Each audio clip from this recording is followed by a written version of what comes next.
Gloria a Dios. Bienvenidos a todos. Un día feliz, ¿no?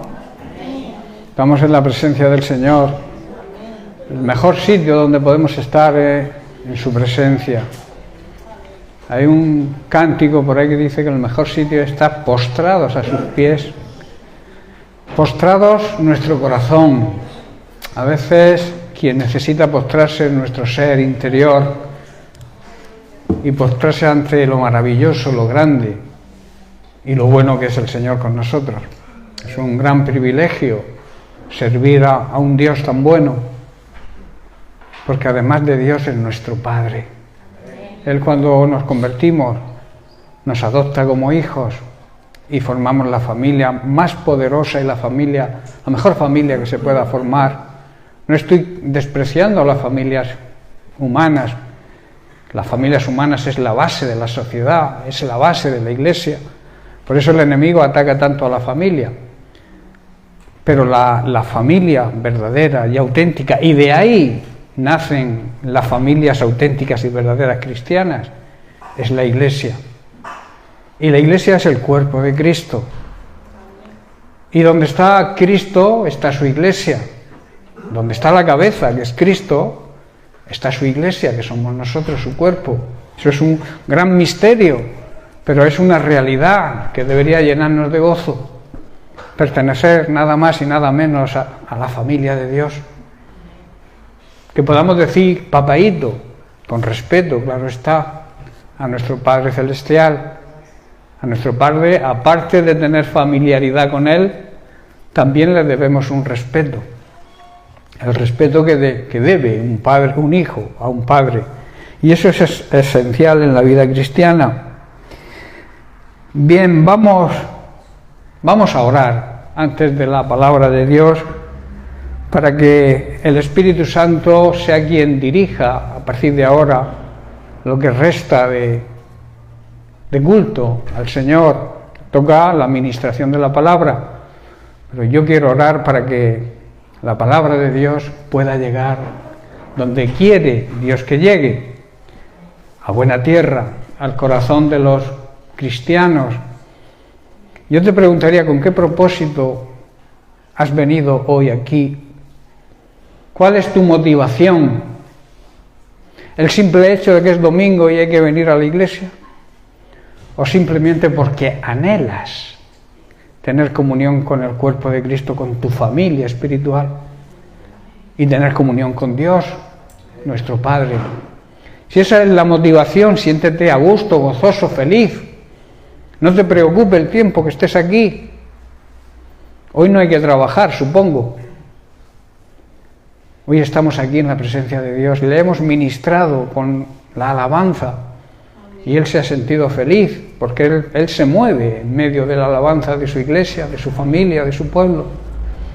Pero ahora nosotros necesitamos ser ministrados por Él. Y Él nos ministra a través de su palabra. Así que vamos a orar.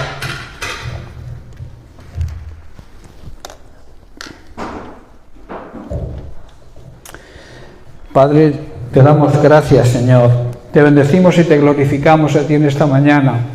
Queremos venir a ti, Señor, con un espíritu humilde, con un espíritu de mansedumbre, Señor, para que tú, Señor, nos diriges en esta mañana. Que tu palabra, Señor, llegue allá donde tú la envías, con el propósito que tú la envías, Señor. Bendícenos y ayúdanos. Toca nuestros corazones, Señor, que nuestros corazones estén atentos a lo que tú quieres hablarnos en esta mañana. Y que la bendición tuya podamos recibirla. Queremos darte las gracias, Señor, porque nos amas. Sabemos que tú nos amas, que tú eres un Padre bueno y que quieres lo mejor para nosotros, pero que nos exiges obediencia y nos exiges honra y respeto. Por eso te damos las gracias, Señor. Te bendecimos y te glorificamos. Y te lo suplicamos todo en el precioso nombre de Cristo Jesús. Que tú seas quien dirija mi voz, Señor, lo que vaya a decir, que seas tú usándome a mí, Padre. Te honramos, te bendecimos y te glorificamos. En el nombre precioso de Jesús. Amén y amén. Bien, hermanos, pues vamos a continuar con el tema que llevamos varias semanas tratando, que es la guerra espiritual. En esa guerra espiritual que estamos inmersos, todos los que nos consideramos verdaderos creyentes. Es una lucha entre Este también. ¿Qué ocurre? Mira. Es una lucha, como digo, entre las fuerzas del maligno y el ejército de Dios. El ejército de Dios es su pueblo, es su iglesia, somos nosotros. Y por tanto también es una batalla de fe. Una batalla de creer en Dios o creer las mentiras de Satanás. Es una lucha entre la verdad y la mentira.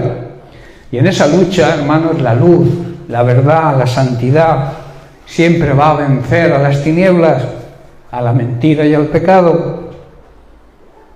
Es una lucha que nos llevará, depende, claro está, si utilizamos las armas apropiadas, nos va a llevar a la victoria. Está en juego, hermanos, nuestra salvación. Y decíamos también que para que el enemigo no tenga base para acusarnos, ni para, digamos, condenarnos y destruirnos, que es su pretensión, en lo que él pretende, son necesarias algunas cosas que hemos estado viendo. La primera que estuvimos analizando fue el arrepentimiento, y es nuestra responsabilidad, porque todos somos pecadores, de arrepentirnos. Eso lo hemos tratado varias semanas. También la semana pasada ya entramos en una nueva arma, en una nueva cosa que los creyentes, la Iglesia de Jesucristo, tiene que hacer, que es el ayuno. Estuvimos hablando sobre el ayuno como un refuerzo poderoso para la oración, porque hay que saber que el ayuno nos trae grandes beneficios. Ayunar, digamos, es hacer un ejercicio espiritual en que la persona o una comunidad, la Iglesia en este caso, se abstiene de comida. Es ejercitar el espíritu humano para buscar la ayuda de Dios, despreocuparnos en ese día de todo y buscar la ayuda de Dios. ¿Necesitamos la ayuda de Dios? Yo preguntaría. Yo creo que cada instante de nuestra vida lo necesitamos. Necesitamos al Señor en todo, en cualquier cosa que hagamos, cualquier decisión que tengamos que tomar. Necesitamos la guía de Dios. Para eso nos dejó al Espíritu Santo. Estamos en la dispensación del Espíritu Santo que mora en nosotros. Desde que nos convertimos, el Espíritu Santo viene a hacer morada en nosotros. Que quiere decir que lo tenemos dentro de nosotros. Tenemos un gran privilegio que no tuvieron los que caminaron con Jesús. Los que caminaban con Jesús iban cerca de Jesús, caminaban con Él, pero hoy en día tenemos a Dios morando dentro de nosotros, porque nosotros somos el templo, el santuario, donde el Señor mora. Por eso tenemos que cuidar nuestro cuerpo físico y el cuerpo de Cristo, la Iglesia.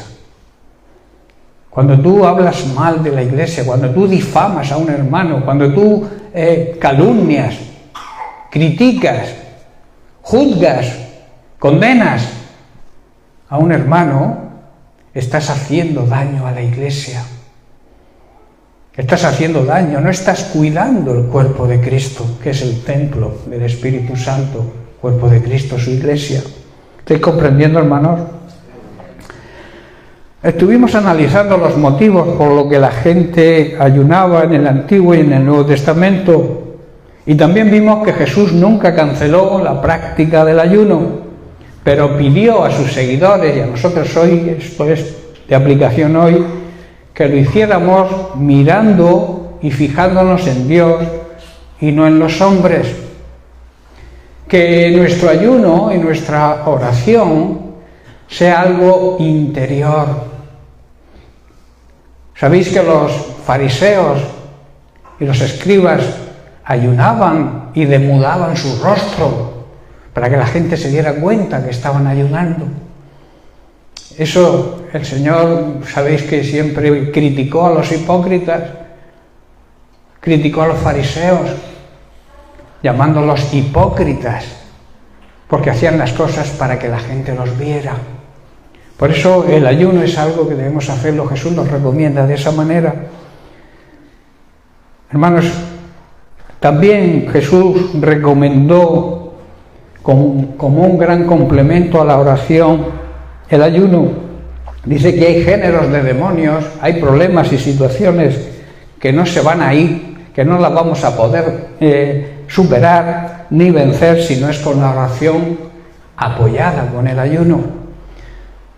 Tenemos que darle importancia, hermanos, al ayuno.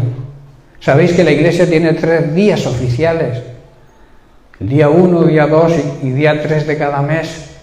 Tenemos que procurar llevarlo a la práctica. No está ahí como una normativa que hay que hacer o no hacer si nos apetece o no. Cuando en el pueblo de Israel se proclamaba ayuno, ayunaban hasta los bebés, los animales también.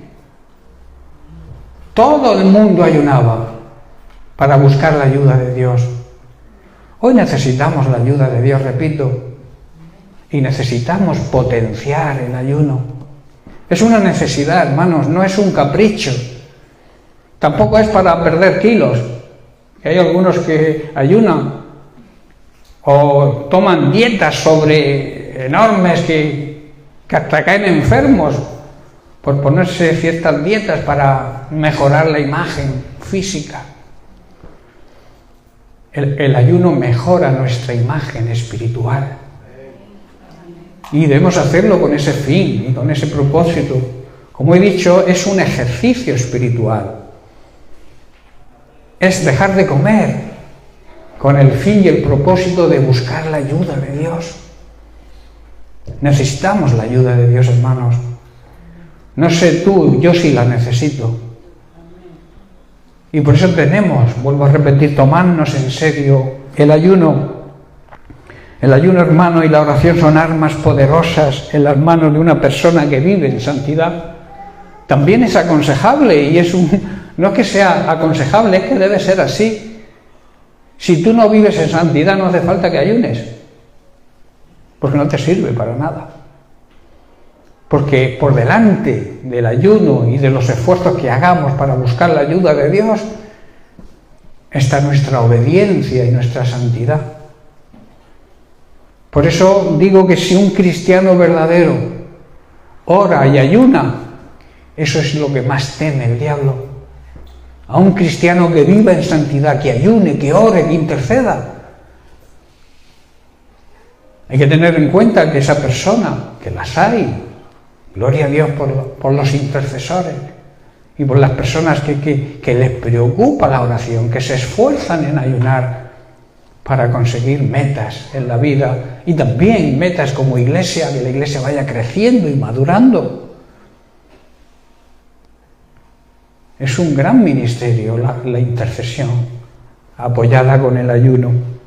El diablo, vuelvo a repetir, lo que más teme es una persona que viva en santidad y que practique el ayuno y la oración como hay que practicarlo. También la oración y el ayuno subyugan, someten nuestra carne y disciplinan nuestros apetitos sensuales, aquello que nuestros instintos carnales nos conducen. Cuando tú ayunas y buscas la presencia de Dios en ese día, estás subyugando todos esos apetitos de los sentidos. La oración y el ayuno, hermanos, también generan una energía espiritual para que podamos predicar el Evangelio y podamos hacerlo con unción. Cuando tú le hables a alguien del Evangelio, no estoy hablando de predicar aquí en el púlpito, estoy hablando de llevar el mensaje de salvación a la gente que nos rodea. Cuando tú le hables a alguien, tienes que buscar la unción del Espíritu Santo. Y para eso muchas veces es necesario orar y ayunar. Hay casos, como vimos con Jesús, con este chico lunático, que Jesús, cuando le preguntaron sus discípulos por qué ellos habían orado y no habían podido echar fuera o vencer a esa autoridad maligna espiritual, y él les contestó: primero por vuestra poca fe. Y segundo, porque hay géneros de demonios que no salen si no es con ayuno y oración. Por tanto, el ayuno es importante. No te lo tomes a broma.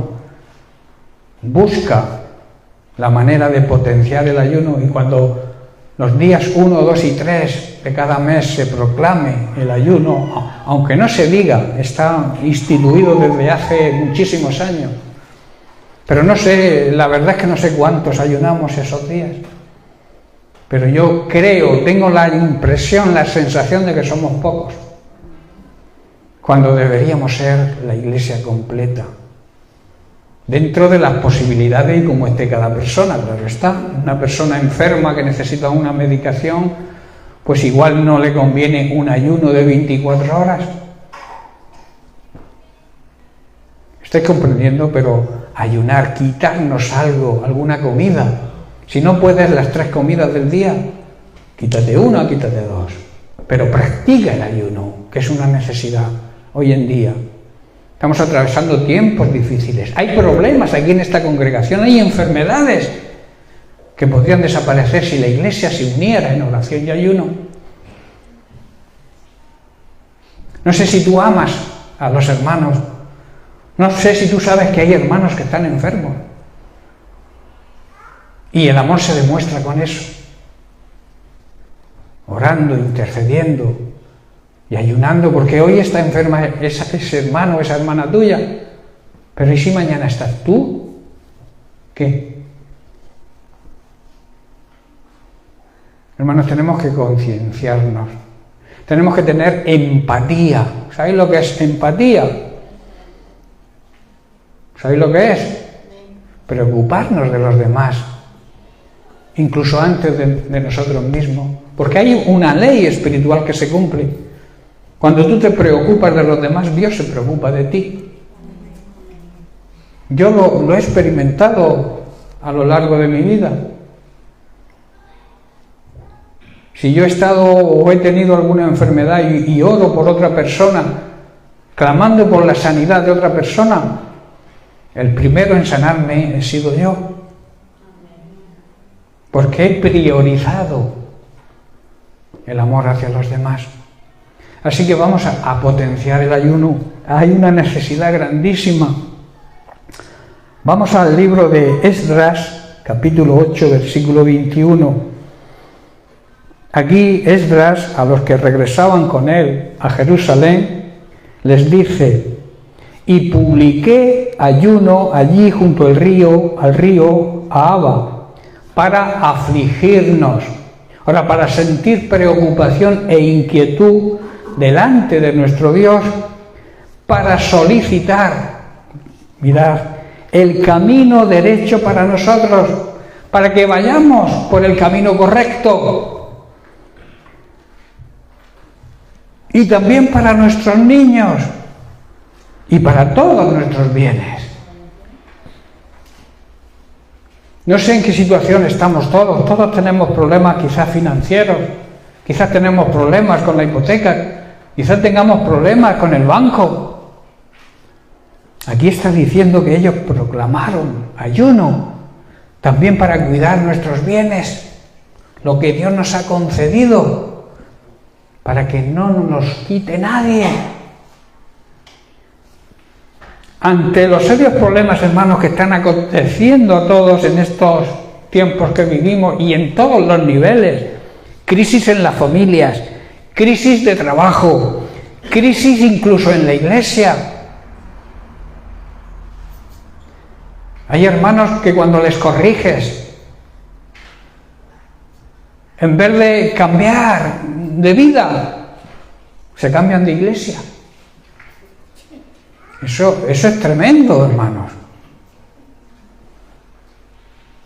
Somos perfectos. Nadie nos puede decir nada ni corregir. Entonces, ¿para qué instituyó Jesús los 5 ministerios? Para edificación y crecimiento de la iglesia en el orden de Dios. No en desorden. Entonces, cuando un ministro, cuando una autoridad espiritual que Dios ha puesto sobre ti, te corrige, te exhorta, te disciplina, es para que cambies de vida porque vas por mal camino. No, pastores, yo me cambio de iglesia donde me digan lo que a mí me apetece que me digan. Eso es grave y está ocurriendo, hermanos. Todos lo sabemos que hay casos. En todas las congregaciones hay casos de ese tipo. Cuando no me predican lo que me gusta, cuando predican mucho del pecado, y yo vivo en pecado y lo sé, me voy a un sitio donde no se predique contra el pecado y que me dejen vivir como yo quiero. Eso es tremendo, hermanos. Yo sé que aquí no ocurre, ¿verdad? En esta congregación nosotros somos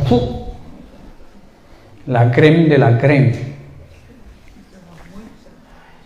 Pero hermanos, estamos viviendo grandes problemas, como he dicho, en la familia, en el trabajo, en la iglesia, también en la política. Hay que ayunar por los políticos, ahora que vienen elecciones.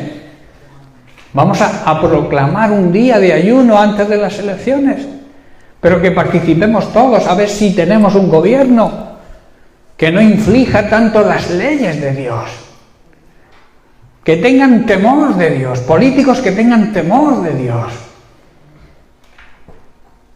que si los que están no cambian, que el Señor pueda cambiarlos a ellos y poner a otros.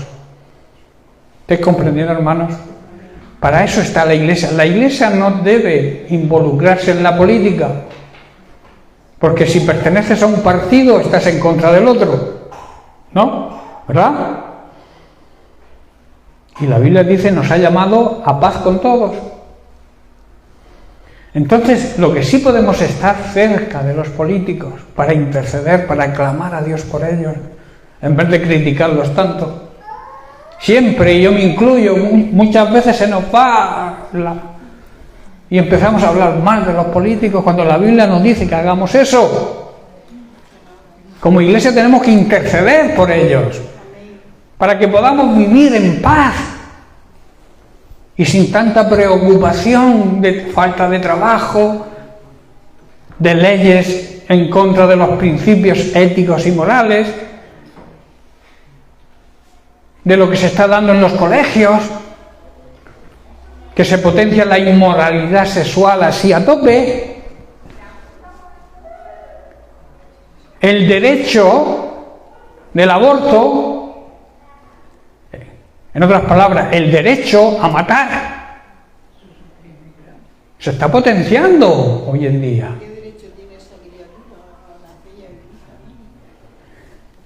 Si rompes un nido de águilas, en Estados Unidos te meten en la cárcel. Es un pajarito que aún no ha nacido. Pues tú destruyes un nido y te denuncia alguien o te ve la policía y un juez te mete en prisión. Pero eso sí, abortar es un derecho. Eso es tremendo, hermanos. Eso, la Iglesia tenemos que pelear en ayuno y en oración para que todo eso desaparezca. ¿Quién defiende a los que no nacen? ¿Quién los defiende? A los que son vida. La Biblia dice que desde el embrión ya te conocí. El embrión ya es una vida. Y cuando tú abortas están matando una vida que empieza. Con el agravante de que no se puede defender. Pues todo eso son motivos, hermanos, de oración, motivos de intercesión, de ayuno.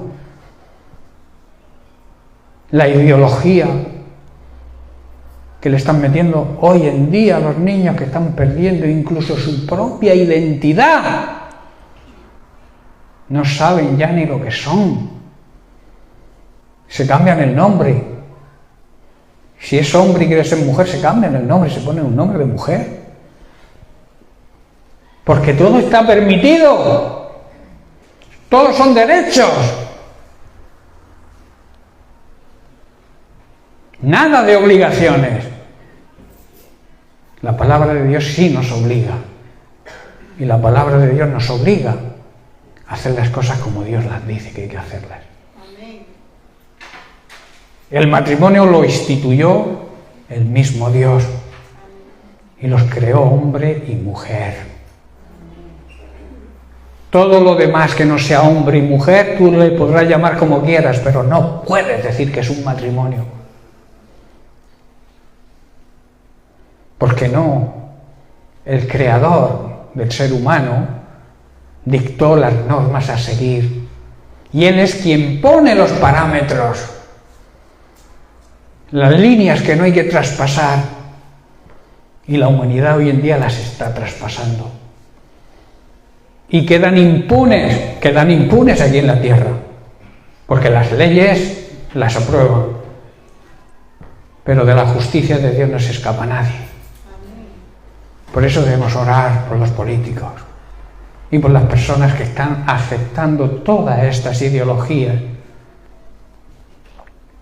que no dejan de ser ideas humanas. Una ideología es una idea de una persona humana.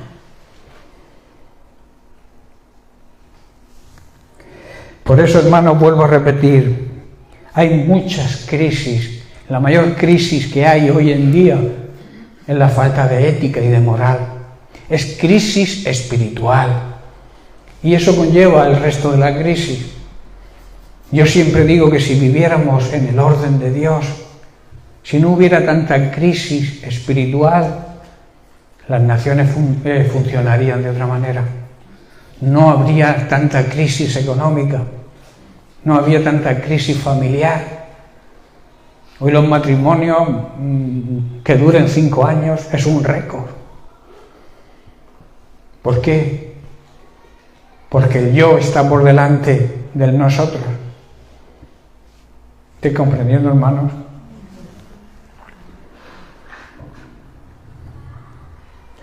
Por eso necesitamos ayunar y oración para pedirle a Dios dirección para cada cosa que debamos hacer.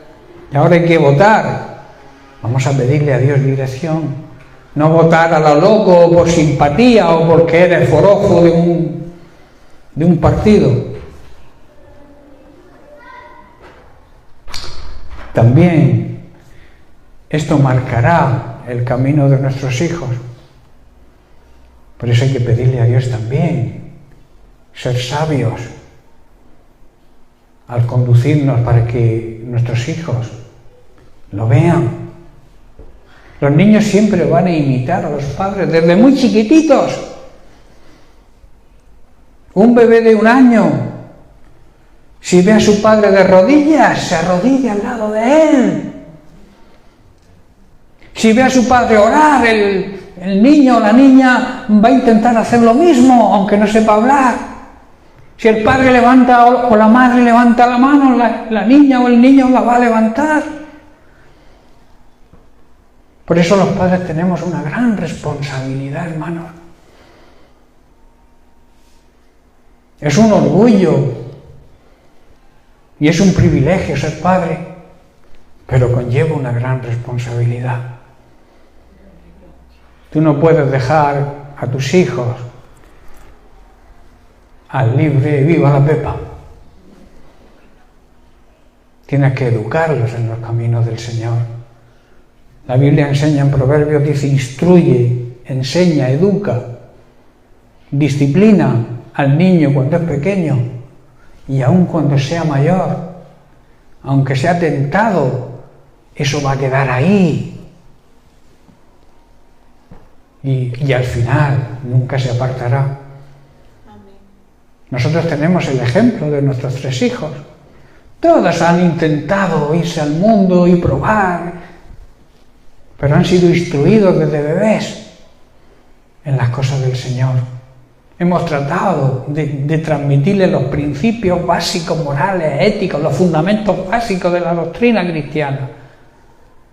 Y han tenido sus...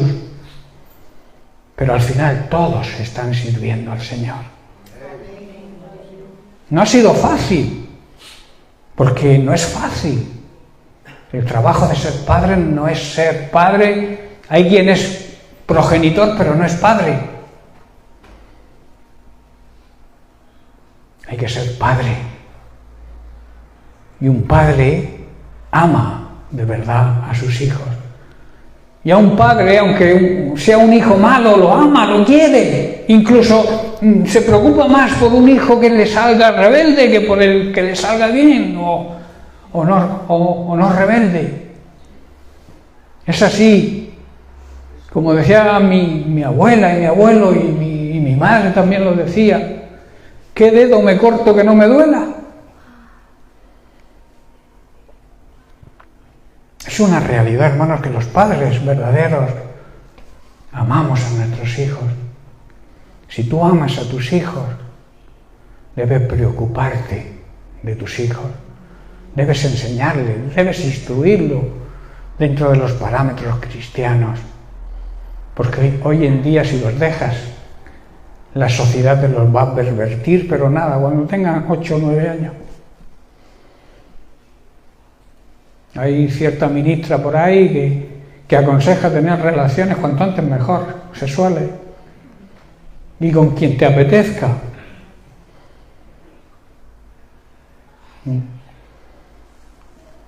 Ojo, padres, porque hay problemas serios, que a veces miramos hacia otro lado, pero no podemos mirar hacia otro lado.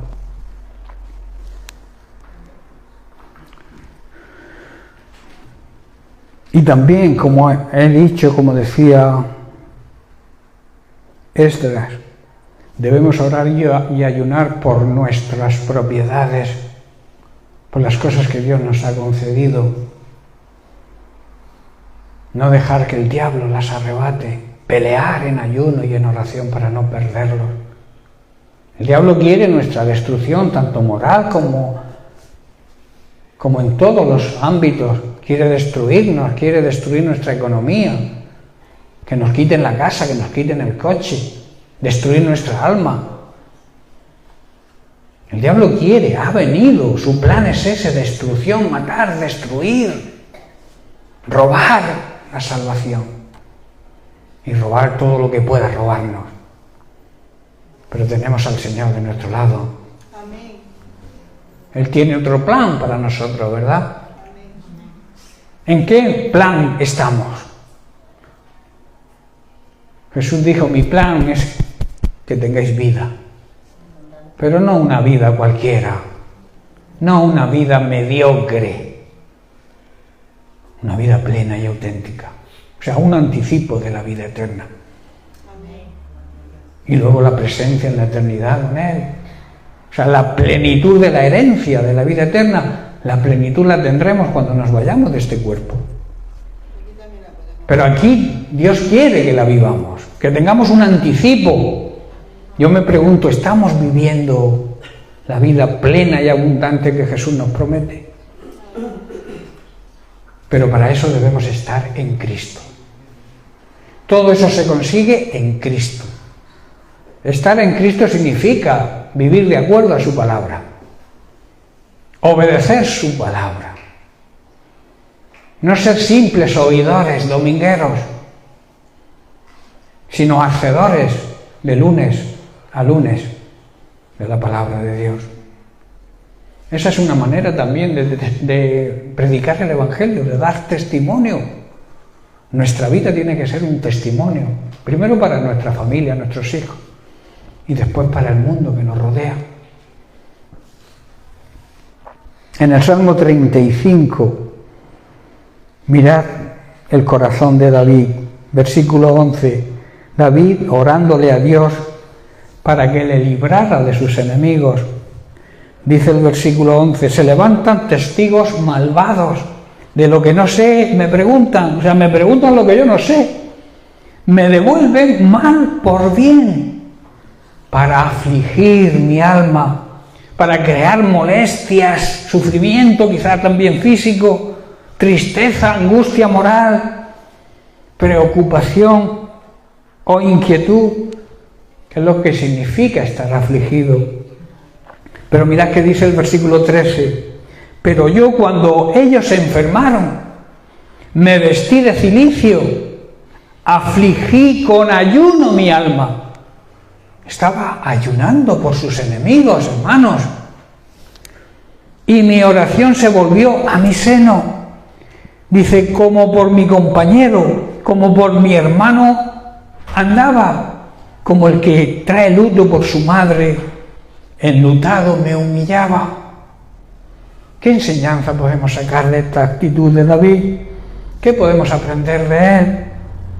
Hermano, aunque se nos presenten testigos maliciosos contra nosotros y nos acusen de cosas que desconocemos por completo, que son falsas, aunque nos paguen mal por bien, y todo esto pueda hacernos caer en desesperación, debemos aprender de David que cuando esto ocurría y sus enemigos se enfermaban, él se ponía triste. Muchos se alegran cuando los enemigos caen enfermos, ¿verdad? Se lo merece, es un castigo de Dios. ¿Cuántas veces hablamos así los cristianos, que no deberemos hacerlo nunca? Debemos coger la actitud de David.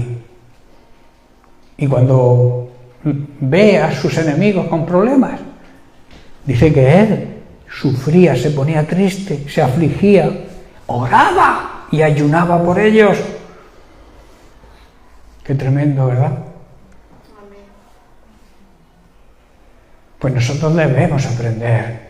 La Biblia, los hechos que están en la Biblia son para que aprendamos las cosas buenas de aquellos que hicieron las cosas buenas, y también que aprendamos de aquellos que las hicieron mal, para no hacerlas nosotros.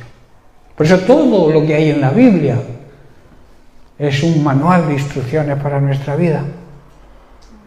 Es para que aprendamos a vivir en el orden de Dios.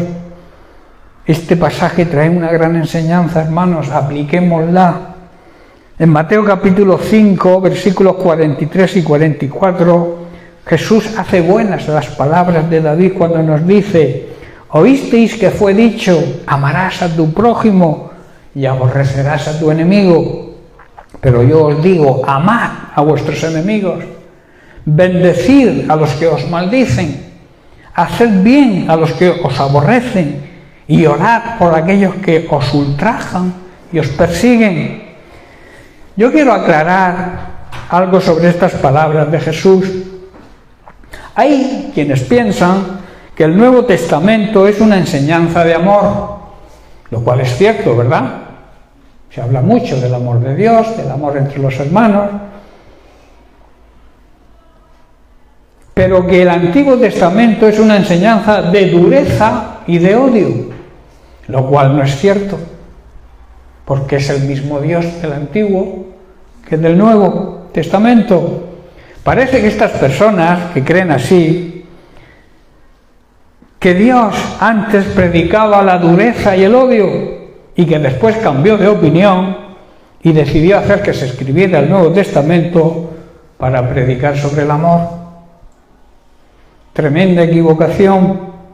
A estas personas se les olvida algo.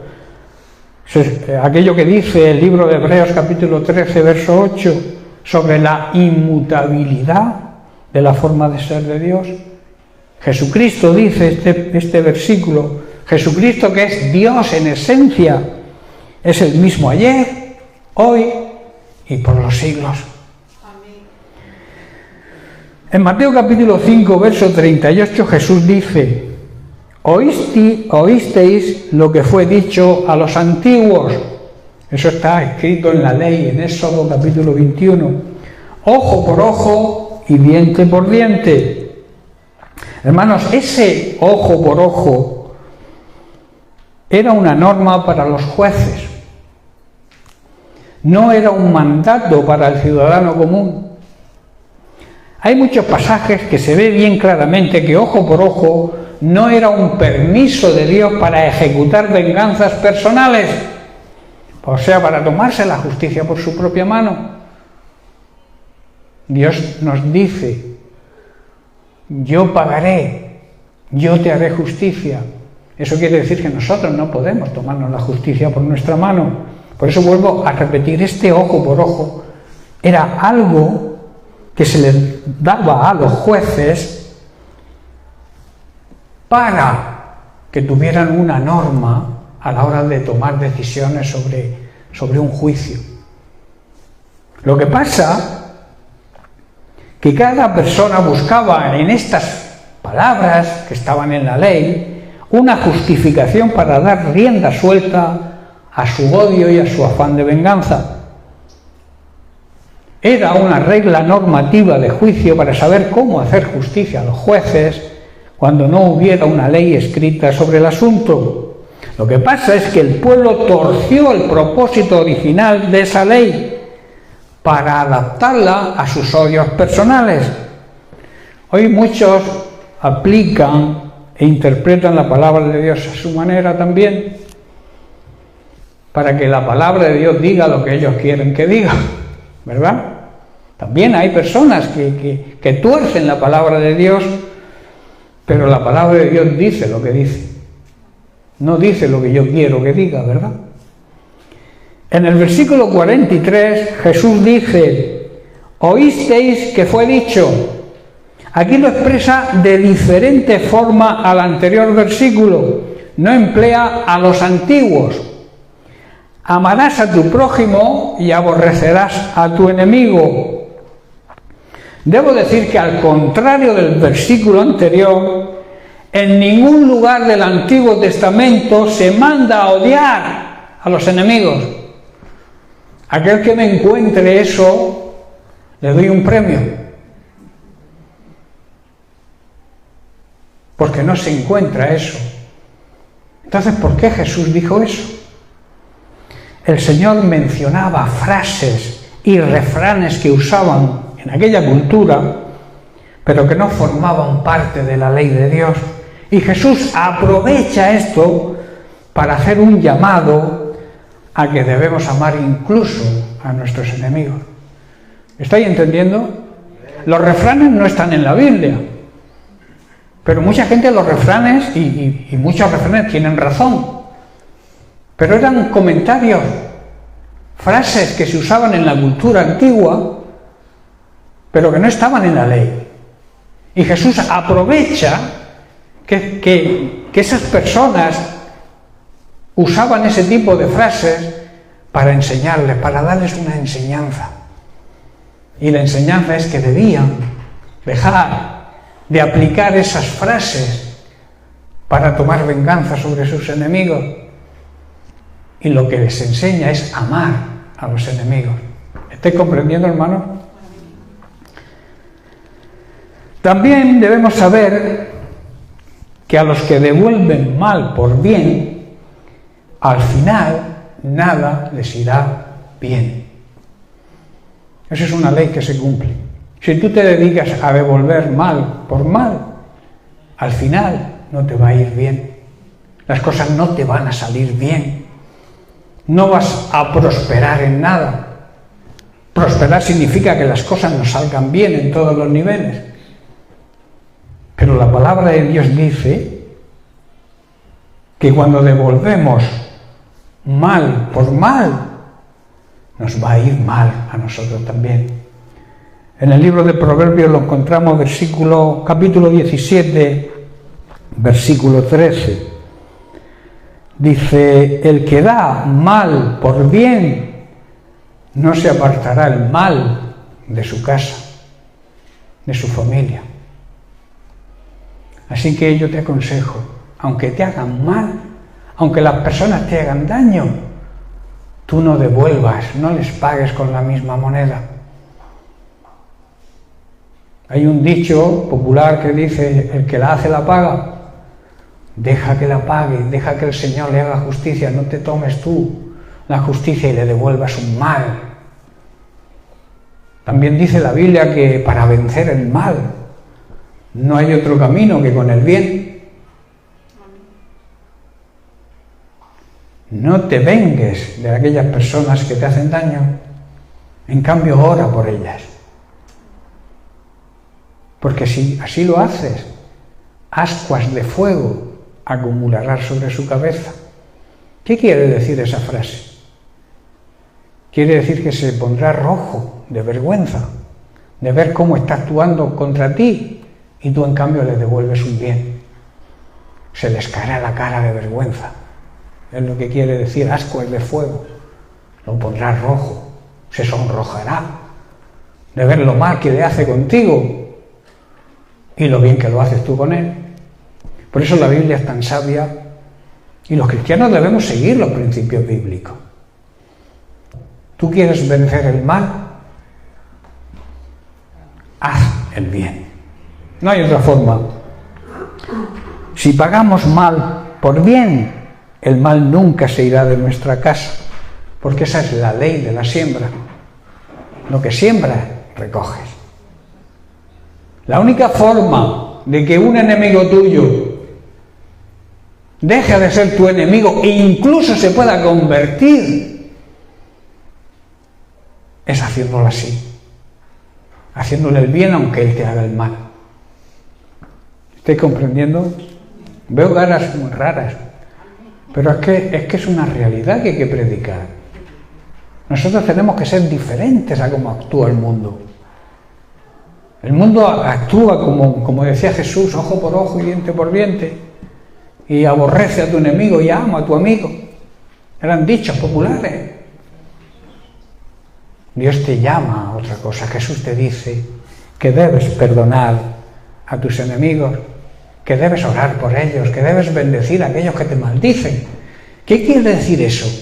Que aquel que hable mal de ti, habla tú bien de él. Porque maldecir significa hablar mal de una persona y bendecir es hablar bien de esa persona. Cuesta a veces entender, pero también cuesta entender la demostración que Jesús hizo de amor por nosotros, porque nosotros éramos sus enemigos. Todo pecador que viva en pecado, toda persona, aunque se llame cristiano, que viva en pecado, es un enemigo de Dios. Dios mira hacia otro lado, pero envió a Jesucristo a morir por sus enemigos. Y Jesús, cuando lo estaban crucificando, oró, demostró, lo hizo. O sea, no es que lo predicara y no lo pusiera en práctica, sino que en la misma cruz lo demostró diciendo, Padre, perdónalos, porque no saben lo que hacen. Eso es una demostración y una prueba de que lo que predicaba Jesús, Él lo cumplía siempre. Nosotros debemos hacer lo mismo. Nuestro ejemplo a seguir, ¿cuál es? Jesucristo. Debemos seguir sus pisadas. ¿Qué quiere decir? Debemos imitarlo en todo. Pablo tuvo la autoridad de decir, imitadme a mí, porque yo estoy imitando a Cristo.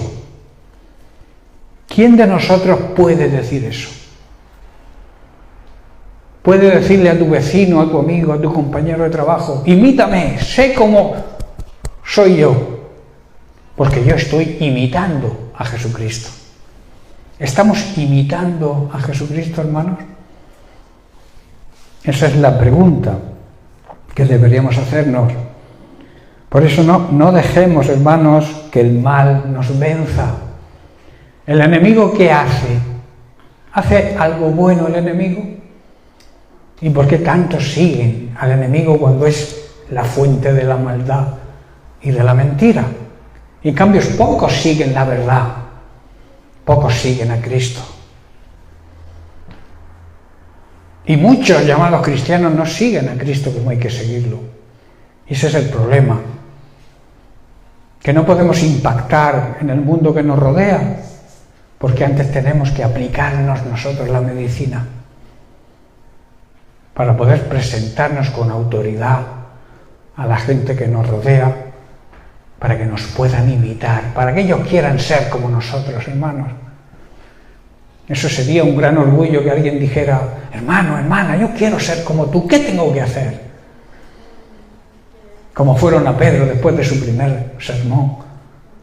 Hermanos, ¿qué debemos hacer para ser salvos, para ser como vosotros? ¿Y qué le dijo Pedro? Arrepentíos.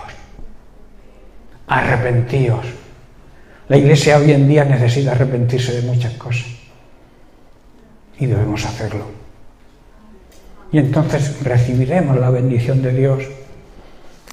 Hermano, estoy terminando, te dejo con esto. Romanos 12, 21, donde Pablo nos da la clave que he dicho para vencer el mal. No seas vencido de lo malo, sino vence con el bien el mal. Así, hermanos, demostraremos que somos verdaderos hijos de Dios. El mundo verá que realmente somos hijos de Dios. Conocerán, dijo Jesús, que sois mis discípulos por el amor que os demostréis unos a otros, por el ejemplo que deis de amor unos a otros. Y el ejemplo de amor no es decirle a la persona que tienes al lado, te quiero. Hermano, ¿sabes que te quiero? Y punto, y lo dejamos ahí. El amor va acompañado de hechos. Si dices que lo amas, tienes que hacer cosas por la persona que amas. Tienes que prestarle atención a la persona que amas. Eso demuestra el verdadero amor. Hay muchos que te dicen, hermano, te amo. ¿Quieres decirle algo? Y ya se ha ido. El amor hay que demostrarlo con hechos. Así que lo vamos a dejar aquí. Seguiremos la semana que viene con otro tema importante para que el enemigo no nos tome ventaja, que es la verdadera intercesión. Trataremos y empezaremos a tratar ese tema la semana que viene. Que Dios les bendiga.